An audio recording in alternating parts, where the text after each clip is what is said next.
Como os irmãos sabem, têm acompanhado, eu tenho feito uma série de mensagens sobre a carta de Tiago. E a gente está indo devagarzinho, ainda estou chegando no final do capítulo 1, estou fatiando bem fininho. E hoje nós vamos ler Tiago 1, do 21 ao 25. Tiago 1, do 21 ao 25. O 21 foi o versículo que nós encerramos a palavra da última vez. O texto que está na tela está na versão NVT, que é a versão que eu vou usar aqui na minha leitura também. É uma versão mais atual, mais tranquila de compreensão, mas que tem a mesma essência. Vamos começar do 21 então. Acompanhe na sua Bíblia ou se quiser acompanhar no Data Show.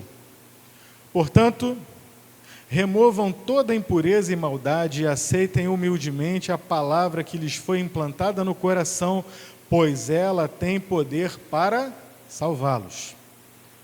Não se limitem, agora preste atenção, não se limitem, porém, a ouvir a palavra. Ponham-na em... Não ouvir. Ponham-na em prática. Isso.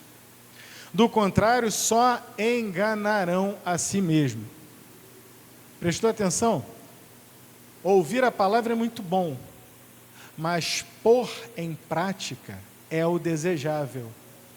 Porque se você ouve e não pratica, você está só se enganando. Eu vou explicar melhor. Mas vamos adiante na leitura. Verso 23. Pois se ouvirem a palavra e não a praticarem, serão como alguém que olha no espelho e vê a si mesmo, mas assim que se afasta, esquece de como era a sua aparência. Se, contudo, observarem, olha a palavra, olha o verbo observar, como a gente faz no espelho. Observar atentamente a lei perfeita que os liberta, na tua versão Almeida diz assim, a lei da perfeita liberdade, perseverarem nela e a puserem em prática, de novo a questão da prática, e a puserem em prática,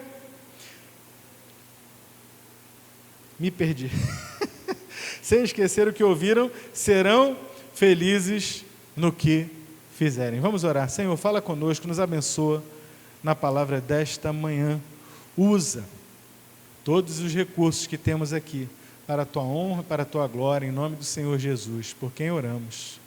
Amém. Irmãos, vocês estão sabendo que tem um novo filme da Branca de Neve no cinema? E qual é a grande frase da bruxa malvada, da madrasta má, em Branca de Neve, para quem viu o clássico? Espelho, espelho meu. Esse é o tema da nossa mensagem de hoje. Espelho, espelho meu. E a pergunta que nós devemos fazer ao espelho não é quem é mais belo ou bela do que eu, não, de forma alguma. Mas pergunte ao espelho, diante do reflexo, que espécie de vida você está construindo. Quem sou eu? Quem o espelho reflete? Porque o espelho ele só reflete o que está diante dele. O espelho não inventa nada, o espelho também não engana ninguém. Ele simplesmente reflete aquilo que está colocado à sua frente. A Bíblia é o nosso espelho. E somos convocados aqui por esse texto a crer, como diz o hino, crer e observar, prestar atenção. Ou seja, praticar a palavra. Quantos irmãos aqui têm o costume de marcar a Bíblia? Que bom número. Eu também marco minha Bíblia. Pelo menos uma delas. Mas se eu fizesse a mesma pergunta invertida, ninguém levanta a mão agora não. Mas pensa comigo na seguinte questão. Você tem marcado a sua Bíblia, mas quanto a sua Bíblia tem marcado você? Essa é a pergunta dessa manhã. Você tem marcado a palavra de Deus, mas que marcas a palavra de Deus tem deixado em você? O que o espelho reflete? Tamara vai botar um exemplo chocante na tela agora para vocês. Bota aí, Tamara.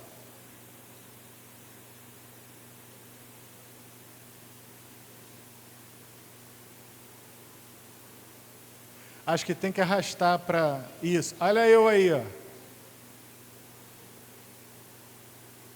Fecha esse negócio aí, deixa só a foto.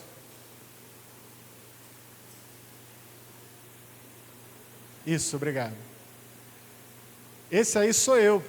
Tirei essa foto aí de um vídeo, do primeiro domingo de dezembro. Propositalmente eu vim com essa camisa hoje.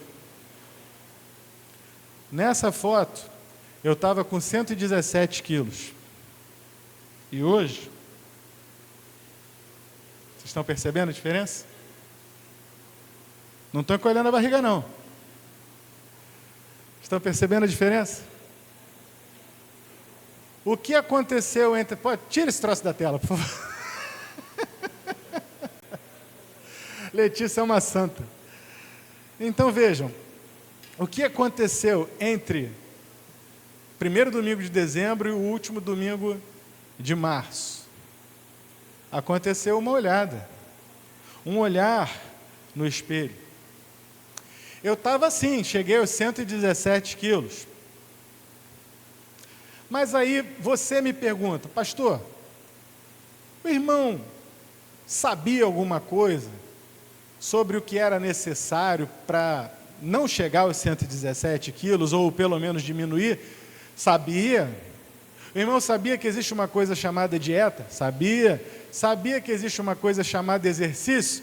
Eu ia bater no peito e ia dizer, não só sabia, como praticava, porque esse gordinho que vocês viram aqui na tela, ele nadava 1.000 metros por dia. Terça, quarta, quinta e sexta, regularmente. Pensava assim, estou bem pra caramba, estou nadando 1.000 metros em 1 hora. Ou seja, não é por falta de exercício, mas foi exatamente essa olhada no espelho e um outro espelho, que foram alguns exames clínicos, que me fizeram olhar com mais atenção. Porque eu vou fazer um exame e constato que eu estava com a gordura no fígado e constato que eu estava com, além da gordura no fígado, estava bastante pesado, estava ofegante, coisas esquisitas assim, e com a pressão alta. A pressão estava batendo 18. E eu falei, mesmo batendo 1.000 metros 4 vezes por semana de natação, como pode uma coisa dessa? Fui procurar quem de direito, os médicos. Procurei o cardiologista, que me deu um remedinho, que eu estou tomando todo dia, tranquilizou, acertou a minha pressão. E procurei um endócrino, para me ajudar. Eu cheguei lá, o endócrino não falou nada do que eu não soubesse. Porque a gente chega, diante dessas situações, a gente chega já querendo dar carteirada. Você que vai pegar sua carteira de advogado agora, não entra nessa não. A gente já entra querendo dar carteirada. Chega no cardiologista, o cardiologista olha para o gordinho assim e fala, tu faz exercício? Eu faço, nado 1.000 metros todo dia. Olha assim por cima do óculos. Desse jeito. Passei por mentiroso. Também quando eu voltei lá com o exame médico, aqui ó, vê meu exame de esforço aqui, ó. Pressão nem subiu, nem desceu certinha, 12/8. Apesar dos 117. Mas algo de errado não estava certo comigo. Chego no endócrino, mesma coisa. Tá precisando perder peso mesmo. Eu falei, eu sei. Então, mas você tem que começar a fazer exercício. Eu nado 1.000 metros por dia, doutor, 4 vezes na semana. Ele olhou assim, tá bom. Falei, tá bom, te mostro aqui o exame de esforço também, que eu fiz lá. Dei a carteirada nele. Aí ele, você sabe que tem que fazer dieta? Eu falei, sei. Eu estava igual, sabe quem? Vou dizer para vocês quem eu era diante desses dois médicos. Eu era diante deles o jovem rico, o jovem rico diante de Jesus: bom mestre, que hei de fazer para entrar na vida eterna? Conhece os mandamentos? Não matarás, não roubarás, blá, blá, blá. Conheço isso aí tudo. E eu saí dos dois médicos igualzinho o jovem rico saiu diante de Jesus. Só que ao contrário do jovem rico, eu não saí dali triste, com a tristeza de abandonar aquilo. Eu saí dali triste, porém definido, que eu ia tomar as providências que fossem necessárias. Tudo por conta de um olhar no espelho. Não é por falta de informação que nós caímos em muitos erros na vida, meus irmãos. Nós caímos em erro na vida. Todo fumante sabe que cigarro pode causar câncer. Sabe ou não sabe? Todo fumante sabe. Ainda que ele fosse inocente, ele não soubesse, se ele souber ler, aliás, se ele souber olhar uma foto, basta ele virar a carteira de cigarro que está lá, mostrando direitinho. Todo mundo sabe. Todo mundo sabe o que precisa para emagrecer, o que causa gordura, mas a gente vai continuando, né, naquela zona de conforto. Porque o que acontece? Saber é uma coisa, mas praticar é outra coisa. Já pegamos aqui então a senha do dia. Não basta ter conhecimento, tem que botar em prática. Está escrito, acabamos de ler. Tem que crer e observar, tem que praticar.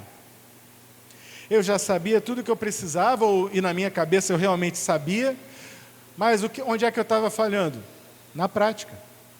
Embora a prática do exercício eu tivesse colocado na minha vida, ainda chego no padrão do Douglas. Douglas está lá em cima, só ouvindo a pregação agora, mas o Douglas acordou 4 da manhã, foi correr às 5 da manhã, correu 24 quilômetros, ainda chegou aqui e tocou na igreja hoje. Isso aí eu ainda chego lá, meu irmão, com a graça de Deus. Só tem atleta nessa igreja agora. Mas veja, que tipo de lição nós podemos tirar desse nosso texto que nós lemos hoje, em que a palavra se nos apresenta como um espelho? Eu vou destacar 3 lições breves para a gente tirar. A maior delas, a mais longa, será a primeira. A primeira lição que nós tiramos desse texto: é preciso olhar no espelho e tomar providências. Não basta olhar, você tem que tomar providências. Não basta você ler a palavra e marcar a palavra, você tem que se permitir ser marcado pela palavra todos os dias. Se a palavra é um espelho e ela te mostra onde está o pecado, onde está o engano, onde está o erro.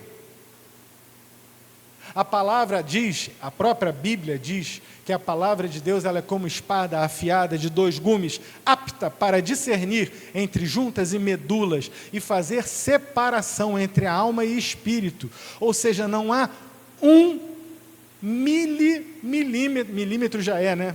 Pois é. Não há 1 milímetro de nada na tua alma e na minha que a palavra de Deus deixe às escuras, em que ela não possa penetrar. Ela entra e ela incomoda. E o Espírito do Senhor nos mostra. Mas a partir do momento que o Espírito mostra, alguém já falou que o Espírito de Deus é um cavalheiro. Ele não invade, ele não toma, mas ele nos aponta. E nós devemos tomar a nossa decisão, nós devemos dar o passo em direção àquilo que Deus requer de nós. Ele nos incomoda, ele nos fala. Por isso a palavra diz que se nós ouvirmos a voz do Espírito hoje, nós temos que segui-la, nós temos que obedecê-la e não entristecer o Espírito. Você tem sido marcado pela palavra ou tem simplesmente marcado a palavra com o seu lápis de cor? É preciso olhar e tomar providências. Assim como eu fui ganhando peso numa base gradual, e todo mundo que engorda vai engordando ao longo do peso, vai lá, 1 quilo por ano, 2 quilos por ano, ninguém nem percebe. Só quando chega a um certo patamar, Você já acostumou, né? Já acostumou, já comprei. Poxa, aquela calça está apertando, o defeito não está em mim, não, está na calça, vou comprar uma calça nova. E aí você vai deixando aquela de lado. Quantas calças que eu tinha deixado de lado, estou usando. Quantas camisas tinha deixado de lado, estou usando. É preciso que a gente entenda que as coisas vão mudando de forma gradual e a gente vai se acostumando. Quer ver 2 exemplos? O cabelo e as unhas. A gente nem percebe, mas o cabelo e as unhas crescem um pouco todos os dias. E quem aqui se lembra do tamanho das unhas do Zé do Caixão? Né? Todo mundo ficava estranhando aquilo, aquele homem com aquelas unhas assim, sei lá, meio metro quase. Chegou a entrar para o Guinness Book na época. Por quê? Porque ele deixou de praticar com certa regularidade um ato de higiene que nós praticamos. Uma vez na semana, uma vez a cada 10 dias, sabe-se lá, depende do seu ritmo de crescimento de unhas, do tamanho de unha que você quer. Mas ele deixou anos aquelas unhas crescendo, mostrando para todo mundo, deixando evidente que, embora o processo seja lento e gradual, ele chega a grandes patamares se nós deixarmos correr fluentemente. Fluir. Temos que ter atenção com essas coisas. Ficaríamos alarmados se a nossa unha crescesse meio metro da noite para o dia? Ficaríamos terrivelmente alarmados se almoçarmos agora, nos pesássemos na balança e ganhássemos instantaneamente 20 quilos, 17 quilos? Não, não é assim que acontece. A coisa vem devagarzinho. Assim vai o nosso afastamento de Deus também. O sujeito às vezes se converte, ele está na igreja, ele é uma bênção, e aí daqui a pouco ele começa a esfriar, já não é tanto assim, já lê a palavra, e começa aquele afastamento gradual, daqui a pouco ele já está completamente desconectado e nem percebeu o porquê. Os sinais vão aparecendo, os sinais desse processo gradual, como a calça que vai apertando ou a camisa. Mas nós pensamos que o defeito não está em nós. O espelho, como eu disse, não engana ninguém, ele reflete o que se põe à sua frente, e cabe a quem tomar as providências. Se você se olha no espelho e diz assim, essa roupa que eu escolhi está boa, deixa eu ver como é que está. Você olha assim no espelho e vê que está sujo.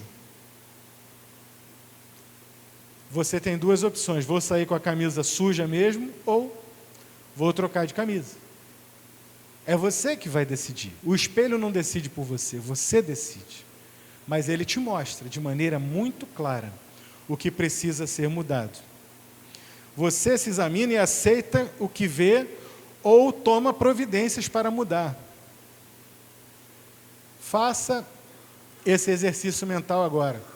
Na sua vida com Deus, você tem se olhado no espelho diariamente?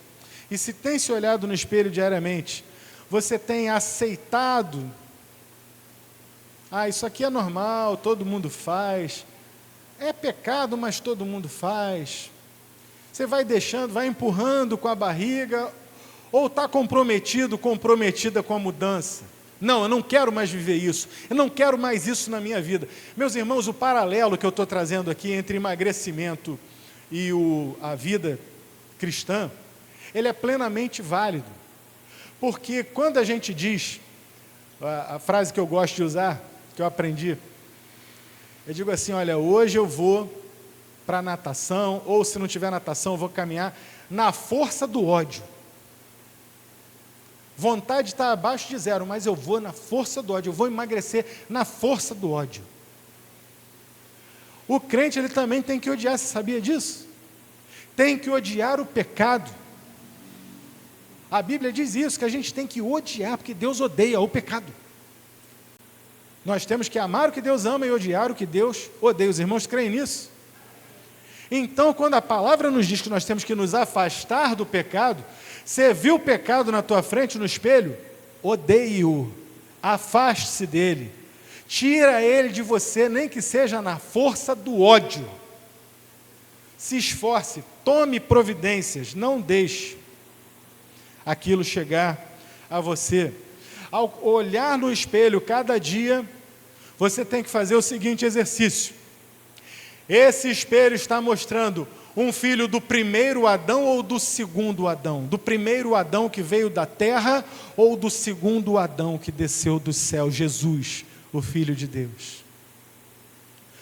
Você é filho de qual Adão? Filha de qual Adão?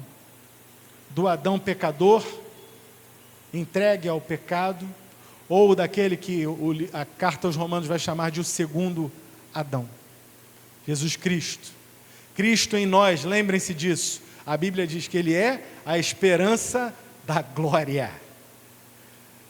Após ver que algo precisa ser mudado, é preciso então desejar a mudança e trabalhar por ela. Crer e observar.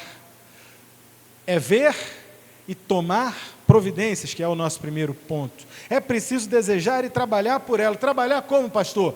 Com foco e determinação. Vai sumir, o bacon vai sair. Tem que tirar a capa de gordura. Vai fatiando fino, um pouquinho cada dia, mas vai sair. Assim também o pecado na nossa vida. É preciso ter foco, determinação, compromisso com a mudança. Compromisso com a mudança. Foco, determinação, garra, disposição. Se não formos agentes da mudança, não apenas no corpo, num processo de emagrecimento ou qualquer coisa que você pense no corpo, numa fisioterapia, como o Elton que está recuperando seu pé, que está precisando de uma fisioterapia, nós temos que ter esse foco diário e temos que ter compromisso, agentes da mudança, no corpo e também na alma. Só você pode mudar a sua alma. Só você pode fazer as mudanças que Deus requer de você. Mas o outro faz, por que eu não posso? Qualquer criança, minha filha de 6 anos de idade, faria essa pergunta. É com uma criança de 6 anos de idade, que só tem querer, que você quer se comparar? Ou você é um adulto, um homem, uma mulher diante de Deus que é capaz, responsável de tomar suas próprias providências e determinações e dizer: Senhor, em nome de Jesus, eu me comprometo diante do Senhor a participar da escola bíblica todos os domingos. Eu me comprometo a fazer parte dessa igreja em toda e qualquer programação. Eu me comprometo a estar na MCM às 3h30 na terça-feira. Eu me comprometo, eu preciso orar mais. Domingo que vem recomeça o culto às 8 da manhã de oração. As irmãs e os irmãos que estão acostumados a esse culto, domingo que vem, 8 da manhã. Pastor, eu me comprometo diante do Senhor, estarei em oração às 8 da manhã aqui na igreja, ou na quarta-feira às 19 horas, preciso orar. Todo mundo sabe que precisa orar, meus irmãos. Você sabe que você precisa orar, eu sei que eu preciso orar. E vou confessar para vocês, tem dia que também, até para orar como igreja, a gente fica naquela: poxa, mas será que vou ou não vou? Está chovendo, está um tempo esquisito, tem pouca gente na rua, tem muita gente na rua, está frio, está calor. Não importa, é compromisso, é determinação, é foco. Eu vou orar, pode cair o mundo lá fora, que eu vou estar com a minha igreja em oração.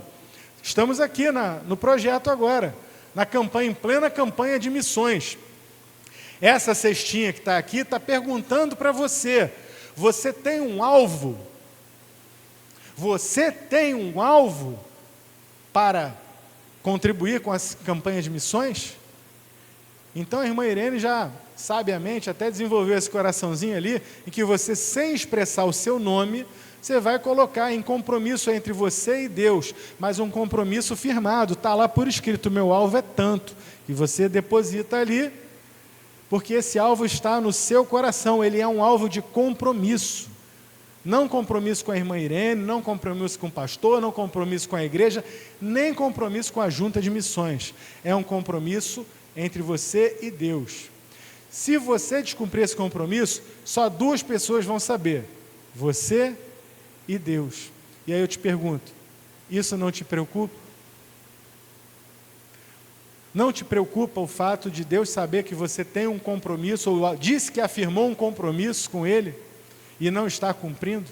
Não apenas na questão da oferta para missões, mas em tudo. Vou me aplicar mais à oração, vou me aplicar mais ao estudo bíblico, vou vir ao culto de oração, vou ouvir as mensagens da minha igreja, mesmo que eu não possa vir, que eu esteja em viagem. Foco, determinação, compromisso. Vou voltar aqui ao meu exemplo. No meu caso físico, mas que também se aplica ao espiritual, foi necessário um corte, a princípio, um corte radical daquilo que é supérfluo, daquilo que faz mal. Por exemplo, o açúcar. Ontem nós estivemos no aniversário da nossa diaconisa, a irmã Lídia. Muitos irmãos, acho que foram 15 irmãos, fomos lá na casa da irmã Lídia ontem, foi uma bênção. Como é que foi o aniversário da irmã Lídia? Tinha bolo? Tinha pelo menos 2 bolos. Tinha 3, nem vi o terceiro, graças a Deus. Tinha 3 bolos. Tinha docinho, tinha salgadinho, tinha pastel, tinha refrigerante. E olha, meus irmãos, não teve um crente para levar uma Coca zero, só tinha Coca de raiz mesmo, aquela cheia de açúcar, aquela que vem com um negocinho preto agora assim, aquele rótulo vermelho, aí vem uma bolinha preta escrito assim, você vai ler a bolinha, diz assim, alto em teor de açúcar, alta adição de açúcares. Misericórdia. Eu estava lá, eu cantei louvores, eu dei a palavra, eu participei com os irmãos, todo mundo comendo doce, todo mundo comendo salgado, todo mundo comendo pastel, todo mundo comendo bolo, todo mundo tomando refrigerante cheio de açúcar, e eu estava na base da água. Essa minha garrafinha que anda comigo para cima e para baixo. Só tomei água. E se tivesse água zero, eu ia tomar água zero. Como é que é o nome disso, meus irmãos? Foco, disciplina. Na vida espiritual é a mesma coisa, você tem que tirar o que te faz mal. Tem que tirar o que te faz mal na vida espiritual. E o Senhor Jesus, ele é radical assim, ele chega a dizer, se teu olho te faz pecar, arranca-o, lança-o fora. Se a tua mão direita te faz pecar, corta e lança fora para longe de ti. O que te faz mal, espiritualmente falando, precisa ser eliminado da vida. Eliminado. Não é afagado, colocado de cantinho, deixa aqui. Tem gente que quando faz arrumação é assim. A gente diz assim, não, vamos arrumar esse quarto aqui e tem que tirar um bocado de coisa. Gente, lá em casa, a minha filha parece um hamster. Quem já teve hamster em casa sabe como é que é. Guarda tudo, todos os desenhos que ela faz, todos os brinquedos, brinquedo quebrado, pedaço de brinquedo, guarda, bota tudo lá. Para a gente fazer uma arrumação legal no quarto dela, tem que ser num horário que ela esteja na escola, que a gente pega aquilo tudo, joga fora o que é para jogar fora, e ela não vai nem saber, nem percebe. Da mesma forma, tem gente que é assim, vamos fazer a arrumação nesse quarto? Vamos embora. Aí começa, então isso aqui pode ir para o lixo? Olha, isso pode ser útil, bota ali no cantinho, depois eu vejo.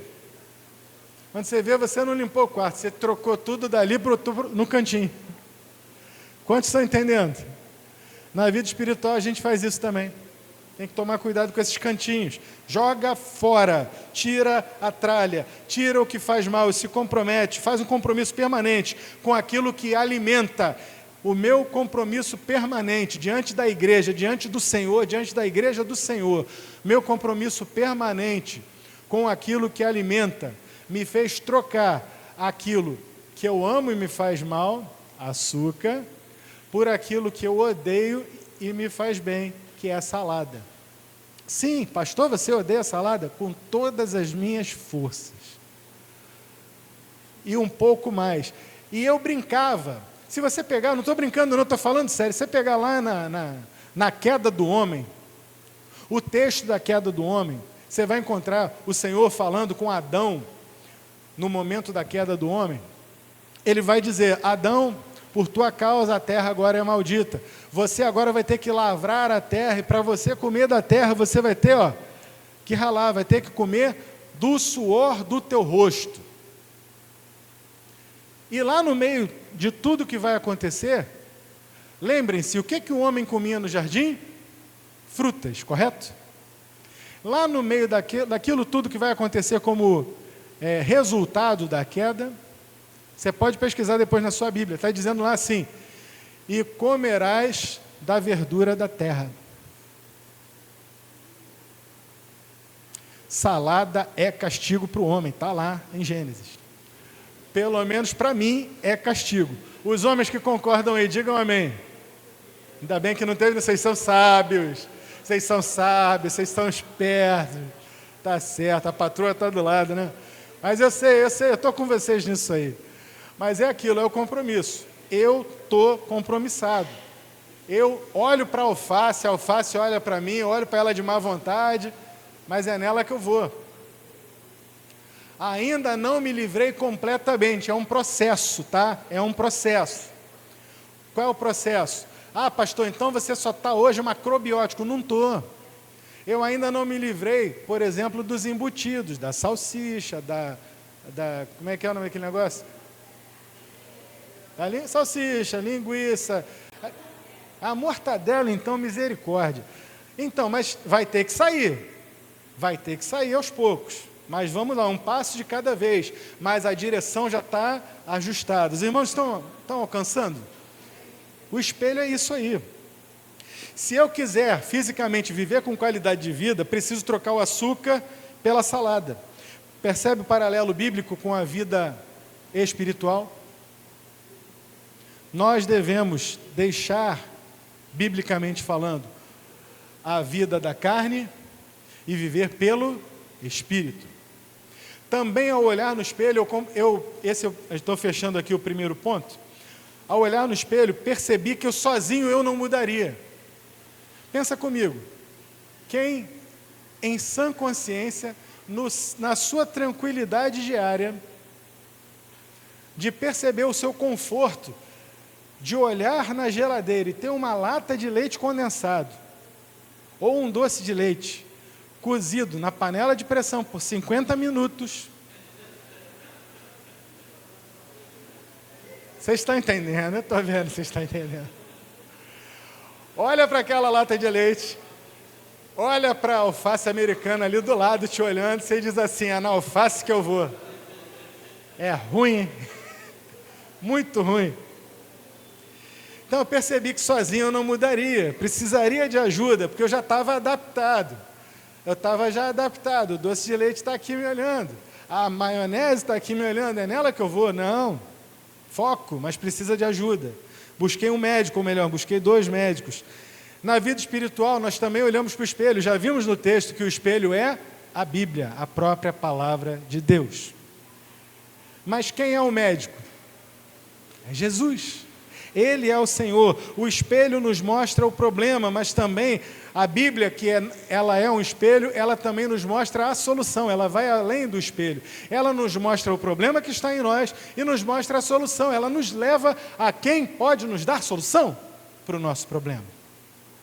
Ela indica que não estaremos sozinhos. A Bíblia nos diz, o Senhor Jesus nos garante, eu estarei convosco todos os dias, até a consumação dos séculos. E chega aquele dia que você, agora espiritualmente falando, tá? Espiritualmente falando, você olha para o pecado, pensa no doce de leite, e você olha para a salada e você diz, disciplinas espirituais, e você olha o pecado, e você olha a disciplina espiritual, você olha o doce de leite, você olha a salada, e você pensa em Jesus, e você ouve a voz de Jesus, estarei convosco todos os dias até a consumação dos séculos. Aí você diz, Senhor, mas a carne é fraca.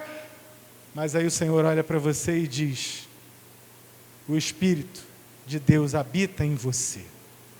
E Paulo já deixou escrito que o Espírito nos habilita, o Espírito nos ajuda nas nossas fraquezas. Você é capaz, não pela tua força, mas pela força de Deus, do Espírito de Deus, que está em você, meu irmão. Levanta-te.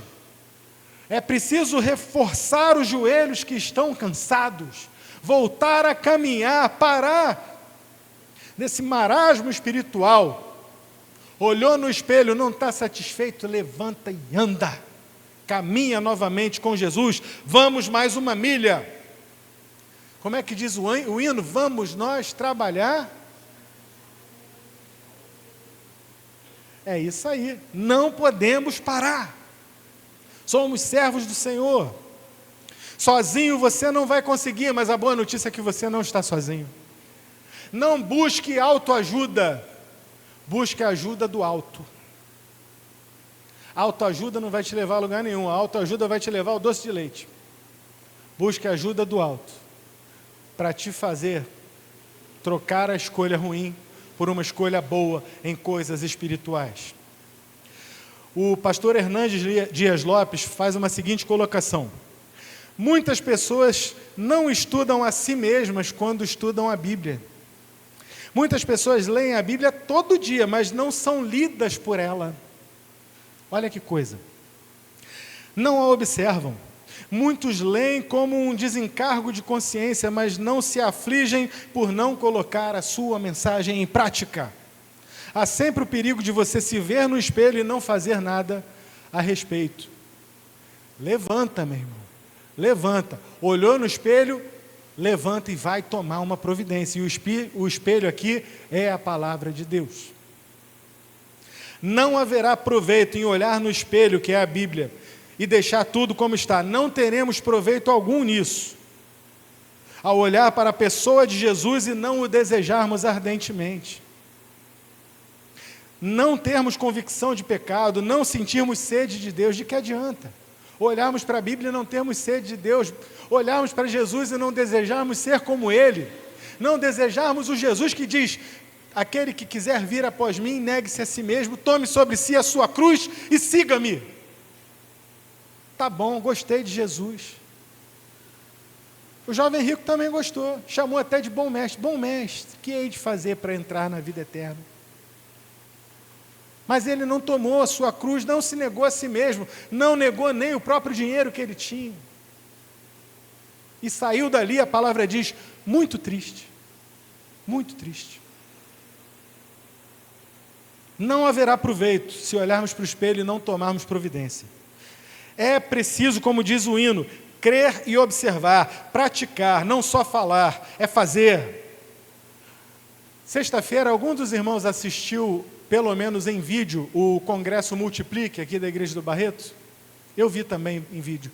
Foi excelente, fenomenal, maravilhosa. Eu botei o link lá no grupo da igreja, que se você quiser assistir, ainda tem oportunidade. A palavra foi ótima. E eu gostei muito de ouvir aquela palavra do pastor lá de Curitiba, porque ela foi muito prática. Nós precisamos parar de nos reunir muito para ouvir a palavra de Deus. A gente se reúne para ouvir, se reúne para estudar na escola bíblica dominical. Mas e quantas vezes a gente se reúne para praticar? Nós estamos precisando nos reunir para praticar, para sair, para fazer um evangelismo, para sair, para distribuir folheto, para sair da sua zona de conforto, de viver a sua própria vida para si mesmo e viver para Jesus. Nós estamos precisando sair para botar em prática, sair das quatro paredes. Conhecemos o ID, nós conhecemos, nós sabemos, nós citamos de cor na manhã de hoje. Conhecemos o ID, mas temos praticado. Esse foi o primeiro ponto que eu disse que ia ser o mais longo, os dois próximos serão bastante curtos. Primeiro ponto que foi, é preciso olhar no espelho e tomar providências. O segundo ponto, tá pastor, já entendi, tenho que tomar providência, tenho que praticar. Qual é o segundo ponto? A prática liberta, e você vai aprender isso na prática. Quando você começa a praticar, a prática te liberta. A prática já me libertou de quase 20 quilos. A prática do exercício que eu já praticava, mas também do mudar a minha alimentação. O que é que a prática me libertou? Vou dizer para vocês, fisicamente, o que a prática me libertou. A prática me libertou de praticamente 20 quilos de peso, me libertou de ter que ficar escondendo roupa que não me cabia, me libertou de certos cansaços que eu sentia, às vezes sentava depois do almoço, dava aquele sono, não tenho mais. Pelo contrário, tem noite aí, Letícia está de prova, que eu durmo 5, 6 horas e estou aí, vivo e eficaz, e funcionando. O que mudou? Eu mudei, na prática. Espiritualmente também, você começa a ver que coisas que você achava que não conseguia deixar, não conseguia mudar, elas vão sendo mudadas, porque o Espírito vai trabalhando gradualmente, dia após dia. A prática liberta. Tiago usa, nós lemos o texto aqui, na versão NVT, diz assim, a lei perfeita que os liberta. Na versão tradicional Almeida diz a lei da perfeita liberdade. É preciso perceber que ela precisa ser observada atentamente e colocada em prática. Não é só conhecer a lei da perfeita liberdade, é praticá-la. É na obediência, é na prática que a palavra sai do campo teórico. Na teoria a gente sabe tudo, tudo. Lembra da pandemia? Todo mundo ia para as redes sociais e todo mundo era especialista em infectologia, todo mundo.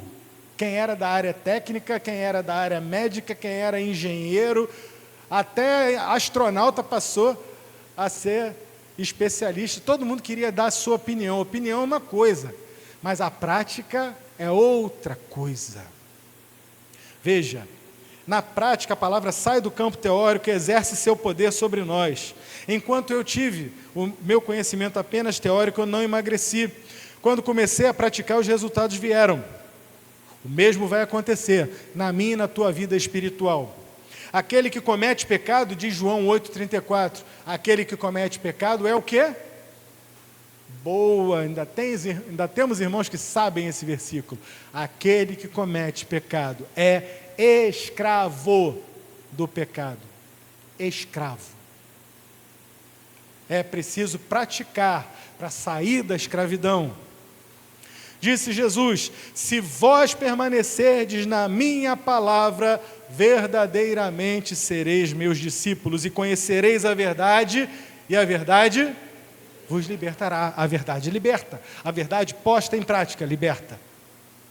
Deus não deu a sua lei como meio de salvação, mas como um estilo de vida para os salvos, aqueles que haviam sido redimidos. Quando você abre lá os 10 mandamentos, todo mundo ainda lembra que os 10 mandamentos estão em Êxodo 20, né? Para quem não lembrava, está aí a cola. Êxodo 20, se você pegar lá o versículo 2, bota na tela, por favor, Tamara. Êxodo capítulo 20, versículo 2.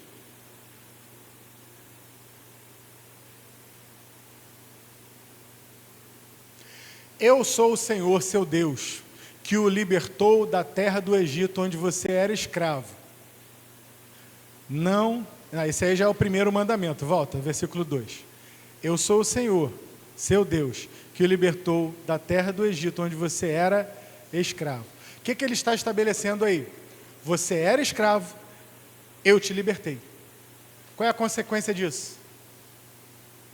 Não tenha outros deuses diante de mim. Veja, antes do primeiro mandamento, ele está dizendo, você já está livre. Agora, porque você já está livre, pratique isso aqui. Quantos estão entendendo? Aqueles que são libertos, praticam. Pratique. A prática liberta. Os libertos praticam. Leve isso para a tua vida espiritual. Terceiro e último ponto. É na prática que nós vamos experimentar a verdadeira alegria e a felicidade, que está no versículo Tiago 1,25, que a gente já leu, mas bota na tela, por favor.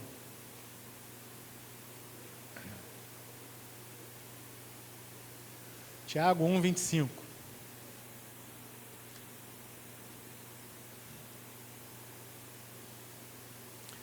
Eu já vou me adiantando, já vou lendo aqui. Diz assim, se contudo observarem atentamente a lei perfeita que os liberta, perseverarem nela e a puserem em prática, sem esquecer o que ouviram, serão felizes no que fizerem. Na versão Almeida diz assim, sereis bem-aventurados em tudo o que fizerdes. Bem-aventurado, feliz, mesma coisa. O que isso quer dizer? É muito bom poder voltar a vestir roupas que se gostava e não podia mais. No meu caso, eu estou experimentando isso. Ouvir a palavra sem praticá-la, Tiago já disse, é se enganar a si mesmo. E é como se olhar no espelho, ver a roupa suja e não fazer nada. Ouvir a palavra e não praticá-la é ter uma falsa religião. O fim é o engano, é a tragédia. Mas quem obedece à palavra de Deus é feliz, bem-aventurado em tudo aquilo o que faz. E outra coisa, a prática, ela nos leva a uma alegria, e essa alegria ela vai aumentando. Eu me lembro, só para fechar, de um testemunho do pastor Rick Warren.